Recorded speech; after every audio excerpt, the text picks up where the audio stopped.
7, 6, 5, 4, 3, 2, 1. Hello and welcome to another episode of Inside Pacer Nation. I'm Marcus Johnson, and along with Jordan Phillips, we thank you for joining us. On today's episode, we got a nice one lined up for you. We're going to talk about men's and women's tennis to get everything kicked off. Then we're going to go into some basketball. We've also got a little bit of information on golf as they get their season started a little bit later this week. We've also got and then we're going to finish up the episode talking about baseball and softball. So it should be a nice episode for you folks at home today. All right, so let's go ahead and get things started with, as you said, men and women's tennis. Both of them are 3-1 on the season. They dropped their first match against, I believe it was Georgia. Georgia Gwinnett. Georgia Gwinnett, thank you very much.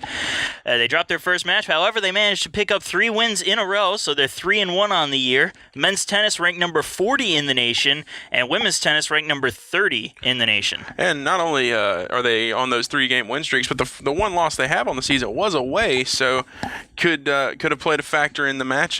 Not sure how that would have affected them if they were here playing Georgia Gwinnett, but as you mentioned, they did. Both dropped the game to Georgia Gwinnett, but 3-1 win streak since, both ranked nationally. Good things starting off for the tennis team. And as you were saying, their one match was away where they lost. The Pacers, both men and women, will be playing home quite often. The men will actually play 4 straight home matches, including the Peach Belt Conference opener on February the 24th against Armstrong State. And women's tennis will be playing 4 out of the next 5 matches at home. Same thing, they'll have an opener, PBC opener on February 24th versus Armstrong State. So look forward to those, and having 4 out of 5 matches or 4 in a row, have a chance to really increase their record and maybe move up into the top 25 nationally. Absolutely, and Coach Steve Dahm has to be very, very encouraged by his season start. I mean, both teams 3-1. A lot of home games coming up, a chance to get a real head start in the Peach Belt. If they can sweep those home games that are going to be the Peach Belt Conference here, they can really start their season off on fire. All right, so tennis is looking to be pretty good to go as the season goes on, and that moves us into basketball, where their season is actually coming to an end. Both teams, men and women, only have one more regular season game to go, and that'll be at home versus the rival Augusta University.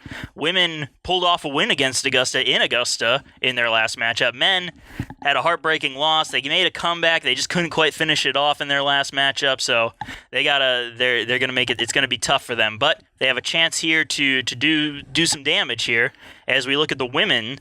The women 9-8 PBC record, so not so great overall. 13-13, so they're playing about 500 ball. They do have a chance, though. They're trying to make it into the tournament, trying to get into the playoffs, and that's all that we've said it before on this show. Make it to the playoffs, that's all that really matters. Yeah, you can have a rough season if you come in the playoffs and you do damage and you make things work in the playoffs, then a bad regular season isn't really worth mentioning anyway. Yeah, the women's team sitting in the dead middle, as I'm saying, of the Eastern Division of the PBC. They're right behind Francis Marion, UNC Pembroke, and topping off the East is Lander University. Yeah, those teams are all tough, and I think the Pacers have dropped at least one to each of those teams at home or on the road since the start of the season. But as we mentioned, if they can manage to get into the playoffs, then it's a brand new season. Everything starts over.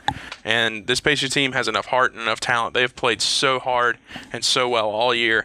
They've gone through adversity. They've lost team members through the season, and they've stuck through it, and they're still managing to get close to a playoff spot. They win at home this weekend, and we might just see them in the playoffs. And that'd be good because head coach Mark Miller has done a great job with this team. We've said it before, we'll say it again. And when he gets the talent that he wants on his team, we're going to see something good because right now he's playing with players that he didn't recruit, and he's still doing a fantastic job with them. And I mean, that's credit to his coaching ability. Coach Miller has done a fantastic job all season, as have the players that he was dealt this season. And they've got a lot of talent, a lot of young talent on that team. Players like Kwajalein Farah and Emily Waters, who are just freshmen, and they've already had such a huge impact on the team. And we have 3 more years of them here. That's exciting if you're a Pacer fan for the women's team. Oh, undoubtedly. And the men's team's looking good. I'll just say it right now, Coach Vanderslice has put together an excellent squad of players that about 3 or 4 months ago didn't even know each other. That's true. And they're right in the thick of things. They're right there. They are 11-6 in the PBC. They are only a game behind Augusta University. Augusta University is 12-5, and that's the team they're playing. They win. They managed to win out the rest of the season. They win against Augusta. They're right behind Pembroke right now at 11-5, but they win. they got the tiebreakers. That's true. And you mentioned that Coach Vanderslice has been working with a team that had little to no chemistry at the start of the season. I mean, these guys were a hodgepodge of players that he brought in from other schools, young players that he brought in and recruited, and he just kind of threw it together after last season, after he kind of stripped the team for parts after a lot of players graduated and a lot of players left, and he just rebuilt the team from the bottom up. And a lot of people were expecting poor to mixed results. A lot of people did not think that this team was going to do as well as it has, but here we are, close to the end of the season, and 2 more games left. One of them against Augusta University, the rival. If we went out, like as you mentioned, if we went out and we could be sitting pretty for the tournament, we could even host the tournament. I believe there's a possibility for us to still host the tournament here at USC Aiken. Yeah, looking at the Western Division, Montevallo leads the West, and their conference record is the same as USC Aiken. So if USC Aiken can beat Augusta, they'll finish the year 12-6. Augusta will finish the year 12-6, but USC Aiken will win the tiebreaker according to our stats. And Montevallo, I mean, I don't really know much about how the West stacks up against the East right now, except for their overall records. So, and as we saw in volleyball earlier in the fall, having home court advantage in a conference or regional tournament can be huge. So if the Pacers can secure that conference tournament here at USC Aiken, they could be sitting pretty to win the conference this season. And not only that, but the regionals. I remember back in 2013, 2014, when USCA won back-to-back regional championships, they were both hosted at the Convocation Center. So that plays a big factor too. Absolutely. And what a turnaround story that would be for Coach Mark Vanderslice. Had a awful record last season, won 6 games. Not sure how many they lost, but it was a lot. And then to come back and potentially win the conference this season, I mean, that's huge. Just winning the conference alone, I wouldn't even have expected them to make it back to the tournament this year, but they're in a good spot right now to host the tournament, and that is incredible right there. And depending on how they finish their season, this could be a storybook ending to their season for the Pacers. It would be nice if they could finish it off with a national championship, but maybe asking a little too much. But hey, you can always dream, can't you? You can always hope. And speaking of national championships, we go on to the sport where USC Aiken actually has 3 national championships. Golf. Golf is always a national championship contender for this school. I mean, you're in the area where the Masters is played. You got to have good golf school. And golf they're going to open their spring season at the Newberry Invitational in Kiowa. That'll start things off for this Pacer organization. Then they're going to travel to Wexford, the Invitational. That'll be on February 27th to the 28th. And then they're finally going to come back home. They're going to host the Cleveland Golf Palmetto Intercollegiate March 6th through 7th against 17 Division I teams. That's some stiff competition there for the golf team this season. But as you mentioned, 3 national championships in their history. They're one of the most dominant teams we have here at USC Aiken. You mentioned we're in a golf area. I mean, you got to have a good golf school if you're going to be around here, and the Pacers certainly have that. And it'd be interesting to see how they stack up this season. Maybe even bring another national championship home with them. It'd be nice to put a little more hardware in that trophy case. And believe it or not, you'll actually be able to stream the Invitational, the Cleveland Palmetto Invitational. Really? They'll actually be able to stream it for the second straight year. We actually did that last year, and we'll be the only Division I/II school to do so. We were last year the first Division II school to do that. Now we're going to get it for a second straight year, so that'll give us a little more recognition on a larger scale. It's not going to be, if it's anything like last year, you're not going to be able to stream the whole thing, but we'll give you a bird's eye view of the finishing of one hole and the tee off on another hole, and it's pretty exciting. I remember, believe it or not, I actually filmed some of this last year. I know, right? Camera work.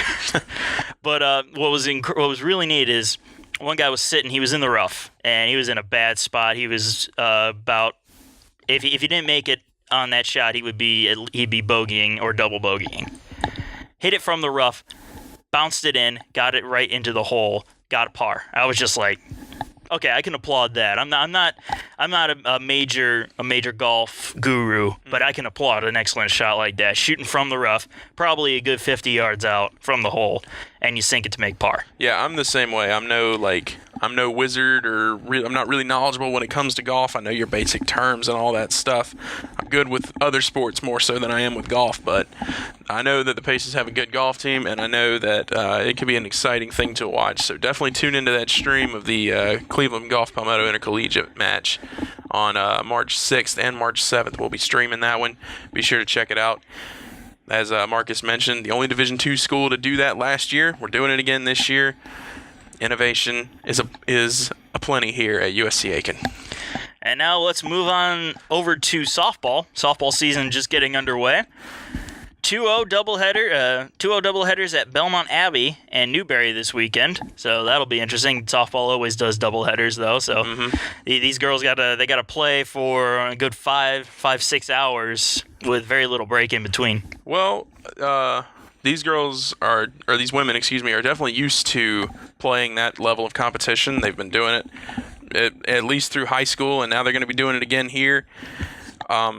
And they opened up their season on Saturday, last Saturday, against the Limestone Saints of Gaffney, South Carolina, where I'm from. That doesn't mean anything, though. Just threw that in there. And they looked great. They looked fantastic. I mean, the pitching was outstanding. We had Haley Elkins, the transfer from Charleston Southern, came in through a complete game, I believe. It was a 5-inning shutout, so they scored 8, and Limestone wasn't able to answer. So the game ended in 5 innings. But Haley Elkins through the complete game, gave up only 1 hit, and she looked just dominant when she was doing it. 8 strikeouts through that game, I believe, was the number she had. And then again in the second game, that was Chandler Terrapin throwing that one, and that one went all 7 innings. But Chandler Terrapin looked great as well. She went the complete game. She had a little bit of a rough first inning. Didn't give up a lot of hits, but gave up a good number of walks. I believe it was 3 or 4 walks. But after that first inning, she looked fantastic. Didn't allow many more base runners after that. I mean, she just looked great. The pitching for the Pacers is definitely one of their strengths, as we mentioned on our preview episode a couple of weeks ago. And I wasn't sure how accurate Coach Snyder's prediction was going to be because I hadn't seen them in action yet. But I think his prediction may come true. I mean, this pitching staff looks fantastic so far. They've definitely got a solid pitching staff. I was talking with some folks after the games. I showed up after the baseball games, talked with a few folks, and they said they look dominant out there. This team could go places right now. And speaking of stellar performances from the season openers, Megan Jean Thrower batted .800 in the doubleheader. Yeah, she was all over the place from the plate. She was hitting it to both sides of the field, up the middle, getting on base. She looked great out there. She looked unstoppable. I mean, Limestone couldn't throw anything at her to stop her. And it's not like Limestone is a cupcake team. Limestone is picked to win their conference. They were 6-0 coming into this doubleheader, and USC Aiken just dominated them from start to finish in both games. So Limestone's got some work to do. You know, they may be favored to win it all, but USC Aiken going to give them a run for their money, and they'll have to look at folks like Courtney Strauss to help out. She had 3 big base hits in the nightcap that day. Yeah, Courtney Strauss looked great. And if I'm not mistaken, Strauss is a freshman. I'm going to double check that just to make sure. Yes, she is a freshman. But one thing I noticed about Courtney Strauss, she has power. Not a lot of home run power, but she's got a lot of good line drive power. She can hit it to the fence. But another thing I noticed about her, she's quick. And if you've got line drive to the fence power with speed, you can make things happen on the base paths. You can do damage really quick, really easily, especially in softball. And this Pacer team, it has a lot of weapons. It's got players like Brielle Jungblut who can get on base no matter what the situation. And once she's on base, she can steal no matter what. Leah Bogosian as well, always a threat to steal. Well, with going back to Brielle Jungblut, it's kind of unfair when, you know, you're halfway through your swing and you're already halfway down to first base. Well, I mean, you got to take advantage of what you can. And Brielle, she knows that she's no power hitter, so why not just take a slap at it? Slap hit, get the ball in the infield. If you can't get it past the infield, why not just be a slap hitter? And you can get on base. And once she's on base, she needs a single to score. It's that simple. Exactly. You can drop a single in, and Brielle Jungwillet will score. She's just that fast. And same thing for Leah Bogosian, as we mentioned. But there's also a lot of power in the Pacers lineup with Hannah Price, Haley Elkins, Chandler Terrapin, and even Courtney Strauss.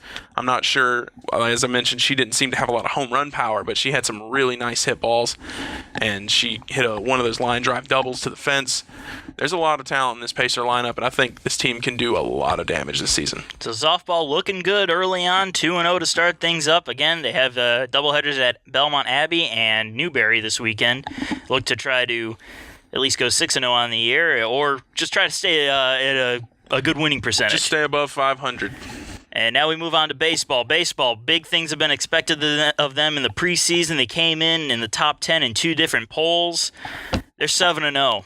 Starting things off, 6-0 at home, 1-0 on the road right now. They've got a big road series coming up against Mount Olive this weekend, where that'll be their first real test. Yeah, Mount Olive is 4-2 on the season. They swept Lander in the opening series of their season, so it'll be interesting to see how the Pacers stack up against them. But the Pacers have looked great so far this season, as you mentioned. I mean, they looked awesome. Zach Moon nabbed the Willie Jules Player of the Week. He's managed 4 home runs and 11 RBIs this past week, so he's having a dominant offensive performance, and as you expect from your DH.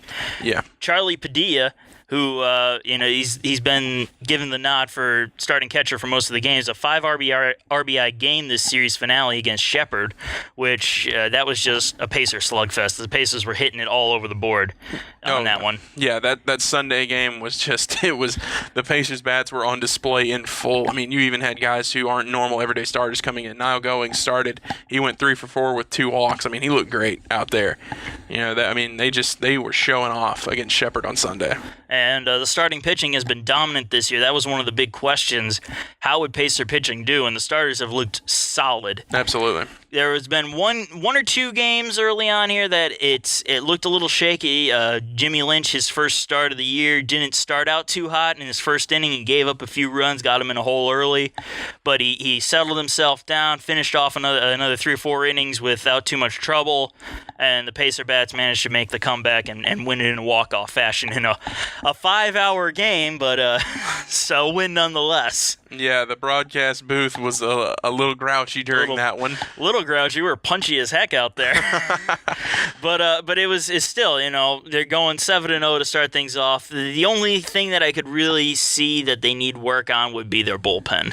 Their bullpen has a tendency to give up a few runs, which is okay when you're managing to score 12 runs a game. When your bats are alive like that, you can give up 5 runs with your bullpen and not face too much trouble. But when against a team like Mount Olive, who's doing pretty well to start things off, you're going to need a little more discipline from the bullpen, a little more consistency from your bullpen. And they do have some pitchers in there. Ard,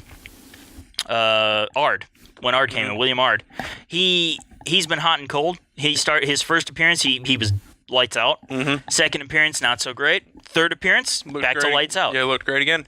And I think one thing to watch with Ard is in the first and third appearance he had.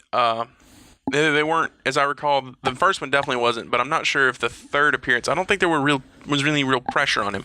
I think he came into a fresh inning, he came in with nothing really on his shoulders, But that second appearance he had in that weekend series against who was that first series against? That's a great question. I can't believe I'm forgetting who that first series was against. Yeah, I feel like it's way more obvious than I'm making it. Lincoln Memorial. There we go. That's who we always start off against. Lincoln, I can't believe I forgot every about single them. season. Wow. But yeah, he started off the second appearance he had against Lincoln Memorial. He got a little bit. He gave up a lot of walks, gave up a few hits, gave up a few runs. And he's a freshman, and a freshman coming into a situation like that can be a little nervous sometimes. Maybe the nerves get a little bit ahead of you.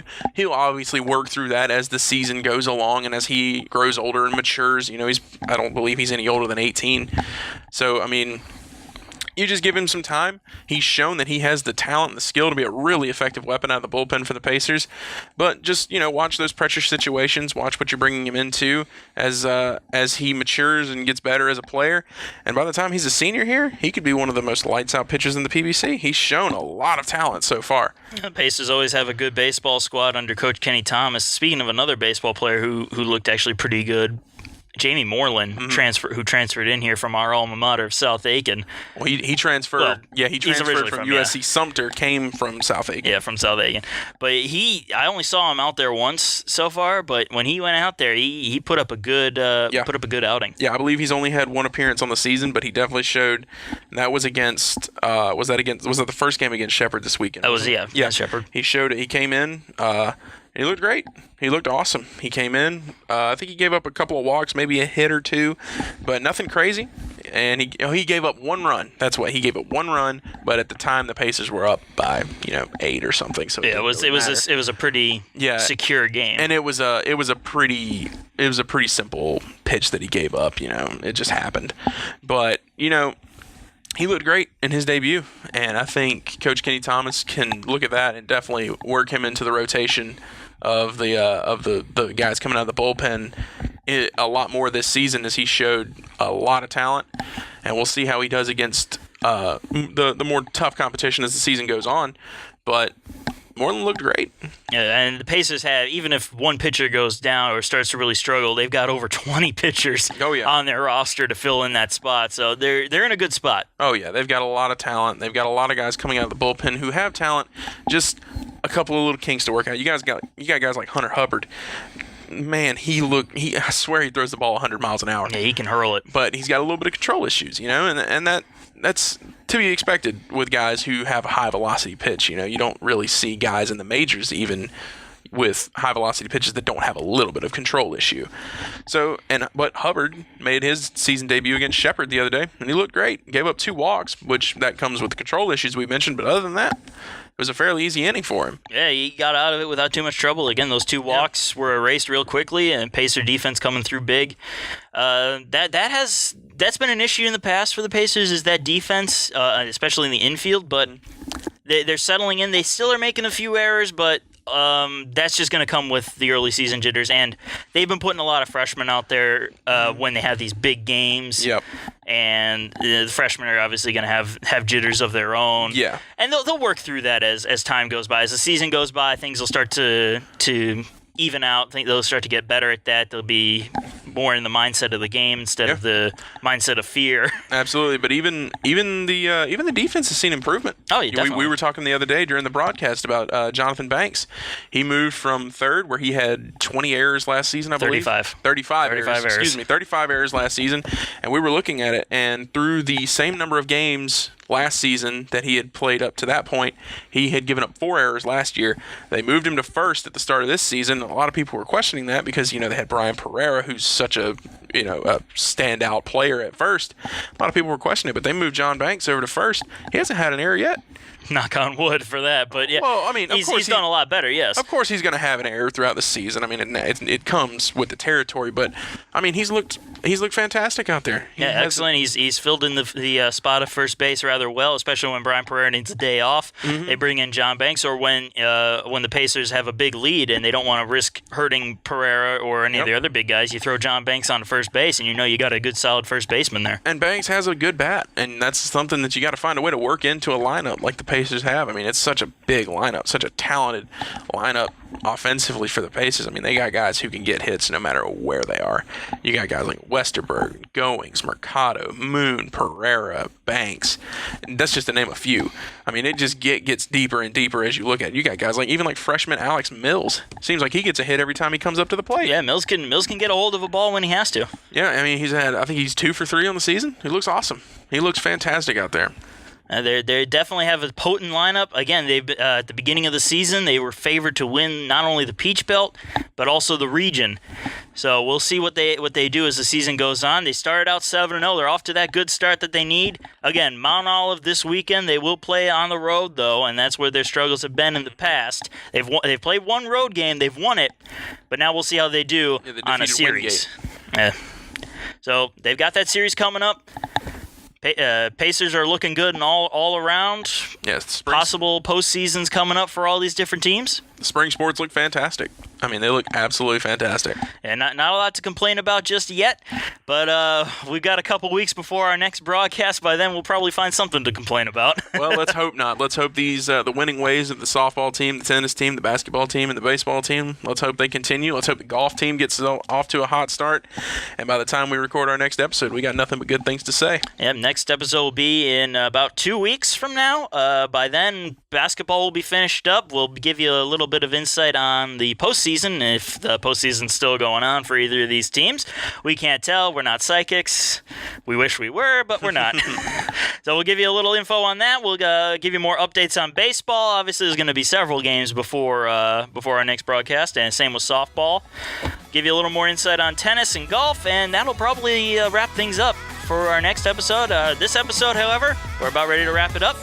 So for Jordan Phillips, I'm Marcus Johnson. Thank you very much for tuning into this podcast, and have a good one.